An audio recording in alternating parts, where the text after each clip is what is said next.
சற்று நேரத்துக்கு முன்னர் நானும் இயேசுவும் எங்கள் அறையிலே உட்கார்ந்து பேசி கொண்டிருந்த போது அவர் சொன்னதை நான் இப்போது உங்களுக்கு சொல்றேன். உண்மையா உண்மையா வந்தாரா ரூமுக்கு தவறுங்க, தவறு. ஐயா இயேசுவை காண விரும்புகிறோம், அதுதான் நமக்கு தேவை. ஜனங்களை ஏமாத்த கூடாது, ஜனங்களை என்ன செய்யக்கூடாது, ஏமாற்றக்கூடாது, ஜனங்களும் ஏமாந்து போகக்கூடாது. ஒவ்வொரு நபரும் அவர் உயிர்த்தெழுந்தவராக ஒவ்வொருவரும் தனிப்பட்ட முறையில போய் கண்டுபிடிங்க. அது கண்டுபிடிக்கிறதுக்கு தான் உங்களுக்கு பிரசங்கம். நீங்க போய் அவரை சந்திப்பதற்கும் அவரோடு கூட ஐக்கியம் கொள்வதற்கு தான் உங்களுக்கு பிரசங்கம் இங்க. அதுதான் பீடத்திலிருந்து செய்ய முடியும். நான் எங்களோட இப்பதான் நாங்க காலைல வரும்போது இதெல்லாம் கிளீன் பண்ணிட்டு போயிட்டு உள்ள உட்காந்து அப்படியே உட்காந்து யோசிச்சு இருக்கும்போது டக்குன்னு ஆண்டவர் என் பக்கத்துல வந்து உட்காந்து, நீங்க நம்புவீங்களா இன்னைக்கு நீ இதை பிரசங்கம் பண்ணு அப்படின்னு என்கிட்ட பேசினே இருந்தாரு. சொன்னா நம்புவீங்களா? நீங்க தப்புங்க.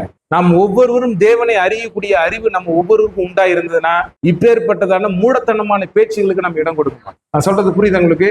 தேவனை தனிப்பட்ட முறையில அறிவதற்கு பிரயாசப்படுங்க. ஆமென். அப்பதான் நீங்க அவரை ஜீவிக்கிறவராக நீங்க காணும் பொழுது அப்பதான் நீங்க ஜீவனுடையவர்களாக இருக்க முடியும்.